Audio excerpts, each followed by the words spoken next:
My name is Willie Henderson. I was born in Pensacola, Florida, and I grew up in Chicago. I first went to Aurora, Illinois, then my folks took us to Chicago. I was in high school, and I didn't know I was going to be a musician or anything.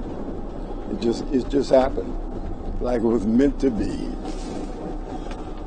I don't know about being an entertainer. I was in high school, joined the band, first playing clarinet, then my father brought me an alto saxophone. And then after graduation, my music teachers told me, said, well, look, I want you to go to summer school and play baritone saxophone, and you'll be in the jazz band next year.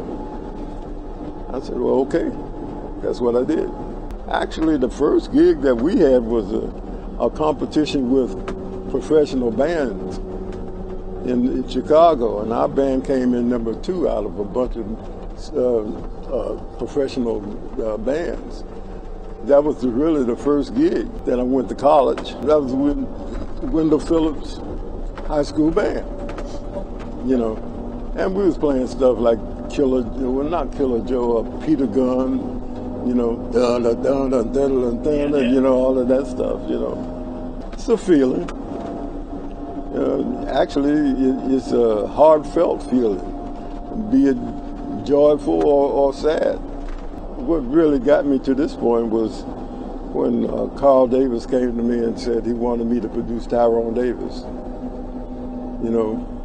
and Tyrone already had a track of Can I Change My Mind, but it was done with strings.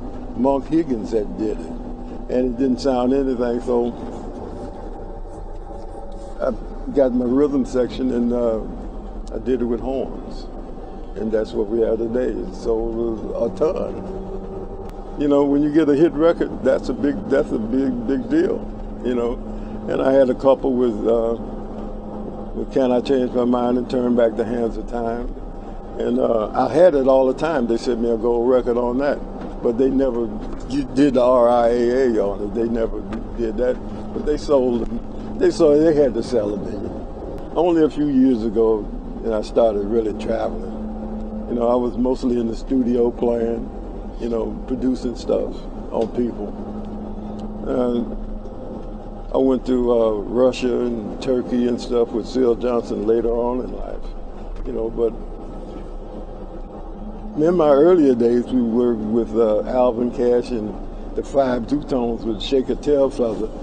I love it, And what else would I do? If you're going to get into this field, you got to really appreciate it and love it, so you can work hard at it. If not, it's not going to come overnight. And you're going to have to be really fortunate to be successful in it. You got to be blessed, and some have talent, but they don't have the right kind of talent at the right time, And with me, I just happen to be on the right time, the right place, meeting the right people. If you love music, if you want to be a record producer like me, you got to work at it. You got to get the right artists, the right musicians. You can't shortstop. You got to do it right. Then you got a better chance of being successful. God bless you.